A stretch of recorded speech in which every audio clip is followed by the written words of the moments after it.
Illmaculate. Tune in to battlerap.com. Home of battle rap. So, first question, clearly we gotta talk about this, with the untimely death of Cadillac Ron. Right. I guess, talk about, how you knew him, and I guess talk about, your take on the news, which kind of... I was kind of late, like seeing all the tweets and memes like yesterday or something, and I couldn't believe. I'm like, well, nah, like this is crazy. I've known Cadalack for years. We're never like super close, but always, gave dap, said what up at every event. He's came out to shows in Portland. He battled only one, I helped set that up, and I kind of dealt with him on that level. But I don't know, I think the reaction is just as like surprised and kind of awestruck as most people in the scene kind of took it, I don't know, like especially recently, it seemed like I was optimistic about where his head was and everything, and kind of seeing him in person at I think is one of the Back to the Basics event. He looked good, and he looked like he was clear-headed and moving in a positive direction. So I don't know, it's a tragic loss for the scene, and I think my reaction kind of mirrors most of the communities in that respect. Got you. Did you have a favorite battle that you remember that sticks in your head? What event was it? It was one of the Back to the Basics. Yeah, him versus Sakari. He that was like body of the event. He went off. He was crazy at that one. I want to say that was the same event that I battled Carter Deems or whatever, but yeah, that one was one of Cadillac's, I think, best performances, at least in recent memory. Got you. So from your perspective, what should people know about him? I think, I think he was a good dude. He was a solid dude. He was honest, and he was very unapologetically himself. And in a world where everyone's trying to just please everyone and put on fake fronts, like that's valuable. And he was always willing to push the envelope and kind of, poke at societal norms to make you kind of question things, whether that be through controversy or whatever it is. And, that's something, of value, especially in a medium like battle rap. Cool. So, in a few weeks, you going up against Rone. Right. I guess how you feeling going into it? I feel good. I'm feeling hungry. I'm feeling motivated, and I feel good about walking away with the chain at Blackout. Got you. So what do you think about Rone as an opponent?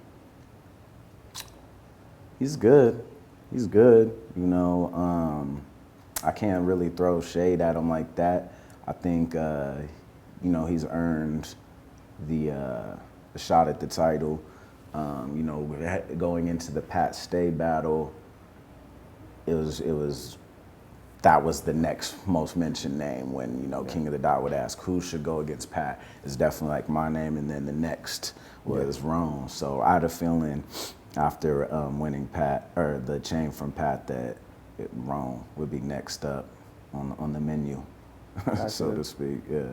So is there an attribute or anything that you're kind of watching out for in your approach?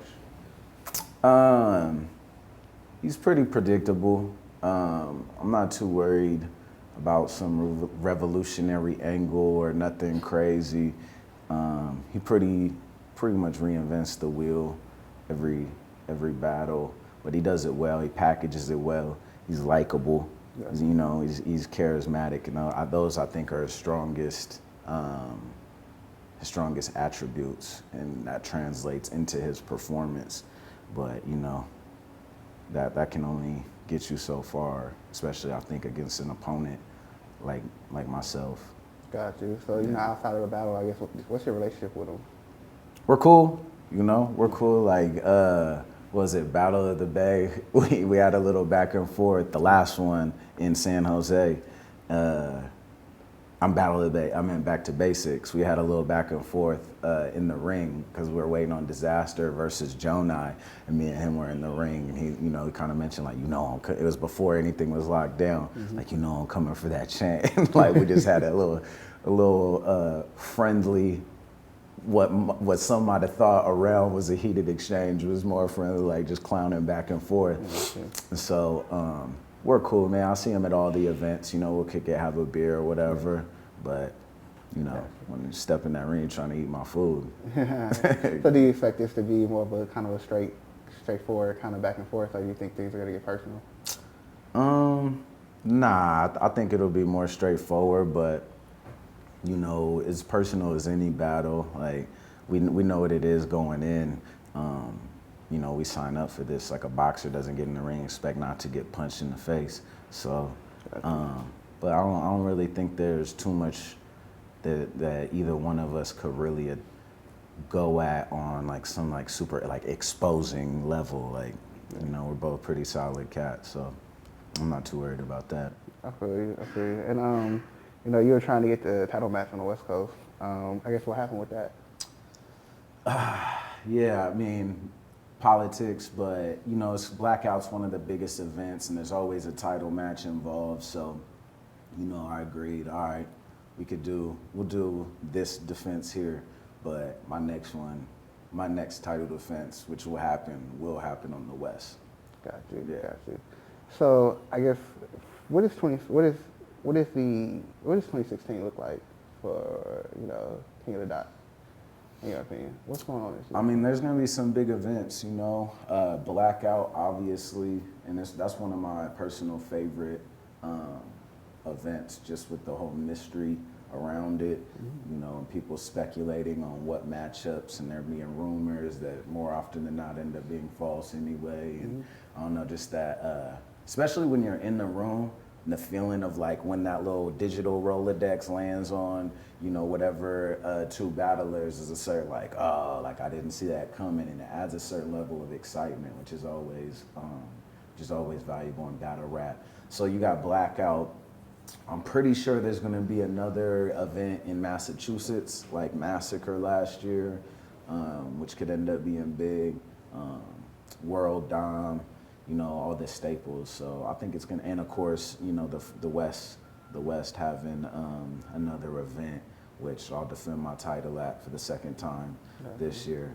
So I think it's gonna be a good year. I think it's gonna be a real dope year for battle rap in general, and especially King of the Dot.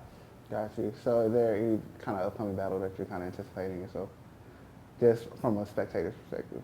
Like as far as from a spectator's perspective, like, nah, I'm like pretty hyper focused right now on, going jewelry shopping at Blackout and coming home with another chain, so once that's out the way, I'll be able to focus a little bit more on other battles, that I'm excited about as a fan. Got you. So, it feels like this battle rap culture is kind of bleeding somewhat into mainstream. If you look at last year, like I remember seeing that episode of Empire where like, I think like Frida Jackson, Hakeem were like battling, and then, even if you look at VH1 The Break, that big battle scene that like Fonte wrote. I guess, how do you feel about where the culture is going? I think it's dope, it's been on an incline, pretty steadily for the last few years, and I'm excited about all the possibilities of it being integrated onto a larger platform. Of course, like there's the risk that we've seen fail before of like someone just coming in and just throwing money at it and not really having the respect or know-how of how to actually throw an event, from the Total Slaughters to the Film On and Ether, so I think learning from those mistakes as it does reach a higher platform or whatever the next level is, including those that have been the facilitators to get it to where it's at right now, as popular as it is, you have to, I feel like, include them. So as long as, somebody behind the scenes, as it reaches the next level, actually knows what they're doing and is dealt in battle rap, I'm optimistic about the future of it.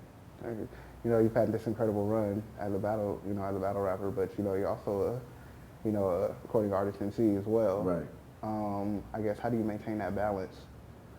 I mean, this is what I do, like this is what I've always done. I mean, obviously I made music before I ever battled. For a lot of people, it's kind of the opposite. They get into freestyling and at parties and this and that. But I like, for like the first 4 years of, my direct involvement in hip hop, it was just writing raps. I didn't even freestyle. It was just like writing rap, recording songs. Like I was like in the studio at like 13, little young me, and I think that gave me like I learned song structure and all these things and was recording and picking apart my songs at that point before I even stepped in the ring. And I think that's what kind of gives me a little bit more of a better idea of how to balance it and how to balance the battle, right? It's two different sides of the brain too. Like when I'm in battle mode. I've just gotten to the point, in the recent year or two where, I can switch into making songs even while I'm preparing for battles. But for the most part, it's when I'm in album mode, I'm in album mode. When I'm in battle mode, I'm in battle mode. But at this point, I can pretty much juggle them, and this is what I do. It's what I do full time. It's what I love doing, so it don't stop, Got you. So, I guess between recording artists and the, battle aspect, what stays constant between the two? Training. I treat every battle in my, working on music and album in general, like I'm actually working towards something. It's not a casual affair. It's like, stay ready so you don't gotta get ready, and keep your sword sharp in both aspects, both battle rap and making music. So I maintain that, and that's like training as far as physically, as far as mentally as well. You gotta feed your brain. I feel you. So do you think that battle rap has kind of moved away from its kind of hip hop roots? And I guess, how does that affect you as the artist? No, I don't think battle rap has moved away from its hip hop roots. I mean, it's definitely evolved into its own, subculture or subgenre of hip hop with its own subgenres underneath that, its own umbrella, so to speak. But, I think it's, at this point, is one of the truest forms of hip hop. If you look at it, from the early conception, there was always, the KRS and MC Shan. There was always the beefs and everything, the competition.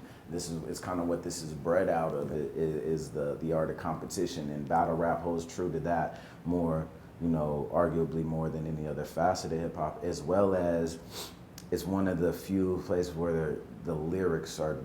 That's all that matters at this point. It ain't about catchy beat or genre. It's not about any of that. It's just purely about the lyrics, and I think there's something to be said for that. And then I think that's why people like Drake support it so much. Like he is still into the art of lyricism. You could tell in his, not only in his music, but as far as his involvement in battle rap and getting behind it, funding last year's Blackout, all these things, because, MCs on that caliber, even Shady and Joe Budden on cats being involved with Total Slaughter, like there's a reason. It's because they're lyricists. Their focus is lyrics, so they're drawn to battle rap because that's all that matters. So. No, I don't think it's moved away from its hip hop roots. It's just evolved into its own, subgenre of the culture. Got you. So, I was telling you about, me liking the Only an Ill project. Oh, right.